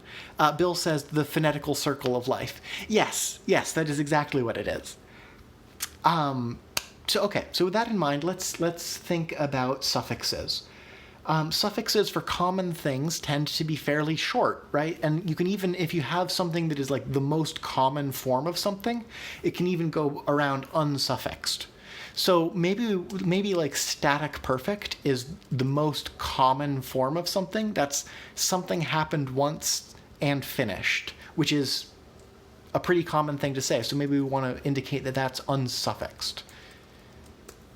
But then static interrupted, well, that's also pretty common, but let's come up with some common thing that we're going to use in all of the interrupted affixes. So how do we feel about ka, like you were cut off from finishing? So we could call static interrupted like ka, and then that would make the dynamic, whatever we end up doing for dynamic with a k in it, right? And then habitual, maybe we want to mix it up and we do whatever we do for other habituals with another ka on the end, or like maybe a key. I like keys. Okay, so that's an outline. So what do we feel like using to indicate dynamic things that are ongoing? That's somewhat less common, so we can use maybe a longer suffix. How about something like sati, right? Sati? I like the sound of sati. And again, as when we were coming up with words, this is the time to call out suggestions for groups of sounds that you like in the chat. So maybe we indicate dynamic like this, right? We do, but not the ka, right? So like, or actually maybe you do a little bit of metathesis and do this. Metathesis is the super fun word for when two adjacent sounds in a word swap places. And it's something that happens both in the change between languages. Like if you have an old language that contains in it some words with a consonant cluster that is no longer permitted in the new language, often that'll get resolved through metathesis. But it can also be used grammatically or just within a language, like maybe it's always the rule that K and S go in that order. And so if you stick a prefix beginning with K onto a word ending with S, you swap them. Sparrow says metathesis is like castling in chess. Yes, it is exactly like castling. It's the fact that under some conditions, letters just swap places. And it sounds a little funny. It sounds almost like a Spoonerism, but it's a real thing that happens. So you can use it if you have awkward patterns of sounds that are being made by your grammatical changes that you want to smooth out without completely reworking your grammatical system. You can use sound changes and metathesis to make everything fit a bit better. So okay, so that's dynamic sorted. What are we feeling for habitual? What's habitual? Maybe we want to do like how do we feel about pes? Peck? Pel? Pel. How do you feel about pel? Like, some pel. I like that. So let's stick that in here. And then we'll have different forms for habitual regular versus habitual seasonally. So let's maybe make that one just plain pel. But then let's dip back into our look at our dictionary. Do we already have any way to refer to seasons or time?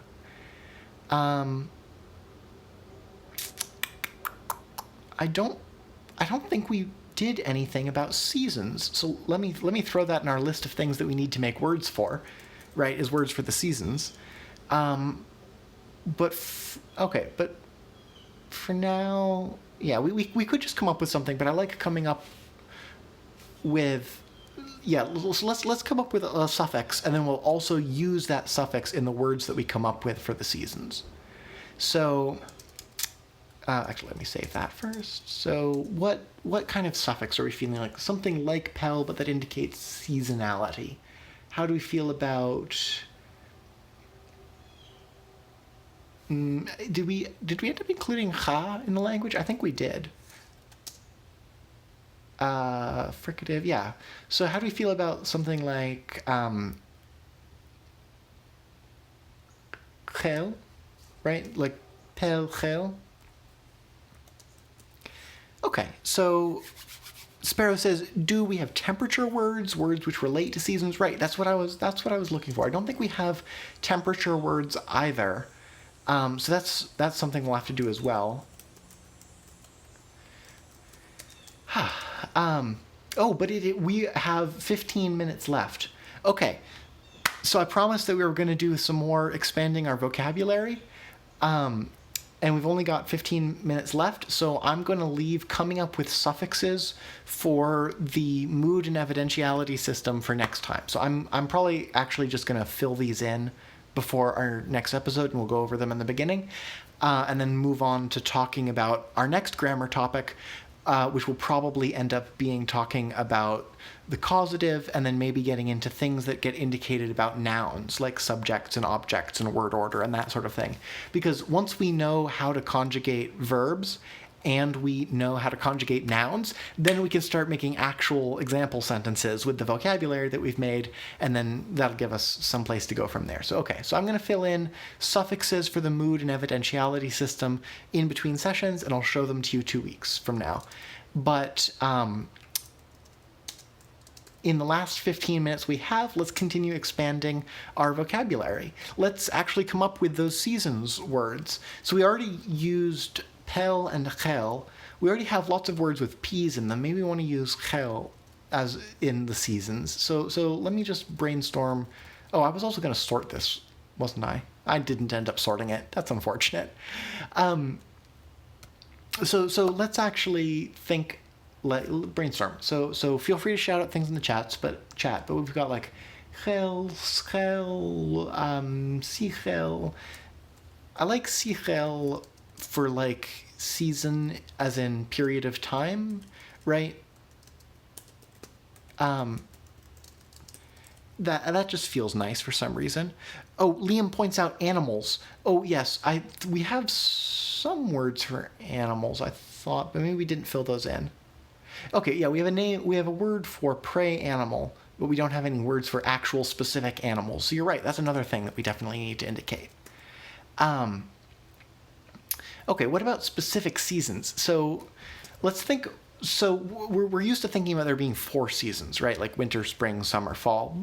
Let's think about if that actually makes sense for the little mountain valley that this language is being spoken in. Because it's high up in the mountains. I've been picturing it as somewhere kind of temperate and cold. I didn't mean temperate and cold. I mean, a place where pine trees grow and snow happens in the winter, because it's relatively high up in the mountains, even if I'm not sure exactly what latitudes it's at. So in a place like that, you're probably going to get a season full of snow, a season full of things coming out from under the snow and lots of water. Maybe that season just continues all summer, or maybe you split that in 2, and then fall. I mean, there's certainly going to be a fall as things are getting colder, but whether or not you split that out separately. So maybe we go with 3 seasons. Maybe we go for winter, things warming and things cooling, right? So the year goes, winter ends, the snow melts, and we go into the warming season. Then everything ends up being its hottest and then starts to cool down. We go into the cooling season, and then it's winter again. I like that idea. If so, we can, throw in, we can combine this sichel with some of the other words that we've come up with, like maybe masichel could be the warming season, because that's like water season. All the water comes rushing down and the lake fills up and all that. And similarly, like we had masem lef for ice, right? So maybe we call winter like, sichelef,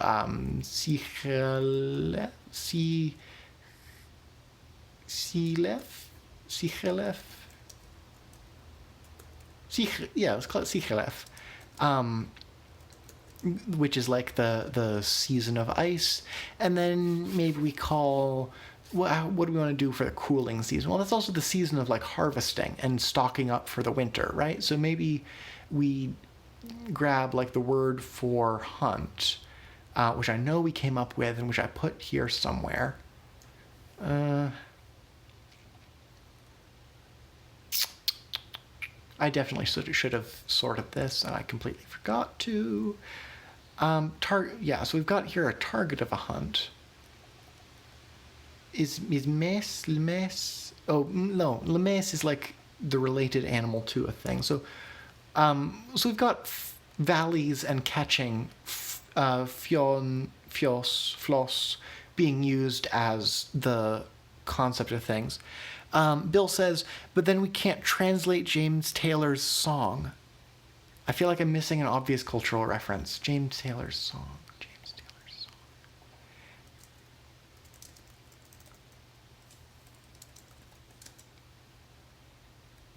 Four Seasons? Oh, Fire and... Okay. You'll probably tell me which one you meant. Liam says, seasons, snow winter, dry winter, wet winter, early summer, dry summer, ending hunting summer? Bill, you've got a friend. Okay. Oh, right, obviously there must be something in the lyrics about seasons. I don't know it. I'm very bad at remembering the titles of songs. But I like what Liam suggested of splitting these up. Like maybe we could even have, well, no, let's run with that. We've got snow winter, dry winter. So this word for winter is derived from the word for ice. So maybe we want to find another way to indicate winter. Let's just make up a word and broaden ourselves. How about simlech? No, that's too similar. Simsa? How do we feel like simsa?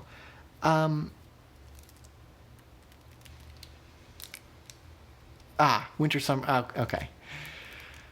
So, yeah,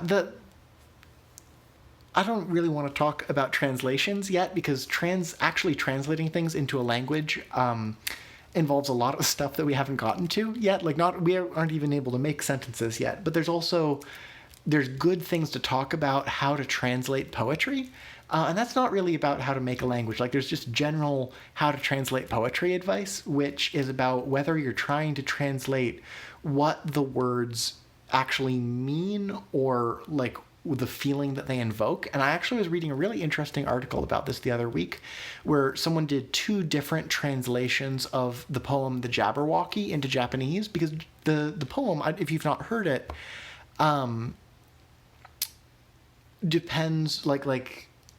depends a lot on made up English words that kind of imply things without really being real words.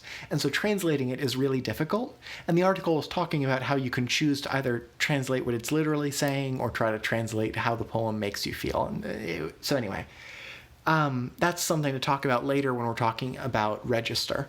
And also about poetry. I want to have an episode at some point purely dedicated to poetry, because different languages will do different both poetic meters and poetic forms, but also what counts as poetry, what counts as a rhyme, right? That's not universal. It used to be in Old English that things rhymed when they alliterated. Whereas nowadays in English, things rhyme when the last few syllables sound similar, and there's different ways to do it. Bill says Twitch delay is not good for jokes. They didn't mean to distract. Yes, well, I'm sorry about the delay. There's not much I can do about that. I think it might be worse today than it was previously because people have been responding a bit later. Liam is in here suggesting things about dry and clear and glass. I like that. You're right. So let's back out this word. Let's come up with a word for glass because we don't have anything like that right now, and then combine it with the word for season and use that for the dry part of winter. So okay, so how do we feel words for glass? How do we feel about things like... I'm gonna actually go and look at our table of sounds to remind myself. How do we feel about things like nya, nyator, nya, nyayor, nyator? Sparrow says, is there an accessible vocabulary document? Glass equals invisible rock. Thank you. You're right. I have not posted this dictionary. It is sitting here in my notes. Clearly, that is something I should do. Yeah. So after this session, I will post this and put a link to the. I'll post this on my website and put a link to it in the channel description so that we can actually look at it. But I was on the track of glass and then right. So glass, is it a kind of rock? Yeah, it's a kind of rock. So maybe I mean, it's very gleamy and shiny. Maybe we want to grab something like sun, which here is nemjaksvop. A bit of a mouthful, but if we take some of the sounds from that and combine it with lof for rock, that's like, how would we feel about Nelfop,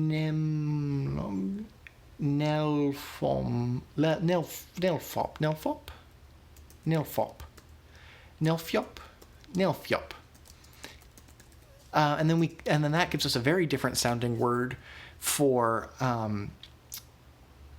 the dry part of winter. Sparrow says fused rock, lightning rock, tiny rocks. Yes, exactly. You see where I'm going with this. We should definitely, we have stuff for rain. We need obviously words for thunder and lightning. Although I think we did both of those. I can take them off the ideas list, and we did both of those as well. But now if we throw in seasonal, maybe, well, we've already got the sichel, so nelfjop, maybe we go to like helfjop. That's a very similar, so maybe we change it to be something like helnop. That still sounds related. Liam suggests lightning rock. Yeah, I like that. Well, maybe we can take this and backderive lightning. But for now, I'm going to put this down as dry winter. And this is a reminder, of course, that all of these words that we're coming up with are subject to change, right? It's just that if you don't put a little bit into your vocabulary every time you work on it, soon you'll find yourself with a lovely grammatical system and nothing to actually use it with. So that's why I wanted to put a little bit of vocabulary in at the end of every episode, because that helps us build things up. So okay, so that gives us some words for seasons, but we wanted to think about lightning. So again, rock is like lof, and that's where we got the o in glass from. So maybe we want lightning to be something like finiak.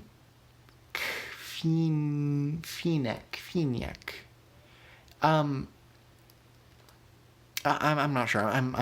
Because like I feel like lightning and thunder should both be like crashy, big sounding words. So I'm not sure if that's quite right. But like, if we know we want to include a fya and a n, maybe we go for something like kofniek. That doesn't sound. Liam asks, do we have a word for I? Yes, ngepamniek for I. We came up with that at the end of last session. So, I see what you're maybe getting at, like lightning, flash, eye, brightness. I like that idea. We've got nemjaksvop for sun. So, yeah, so that still leaves us with like so maybe we want to use the sound in our word for lightning.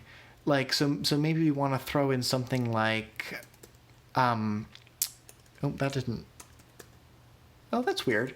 My keyboard is not typing special characters for some reason. That is something that I'm going to have to fix between episodes.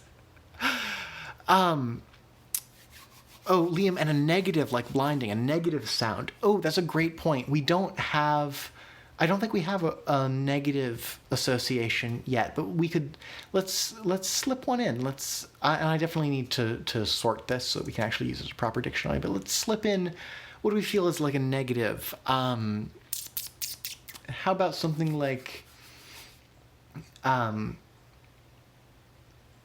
say, well, with song, but say is different. So let's throw in say as like a generic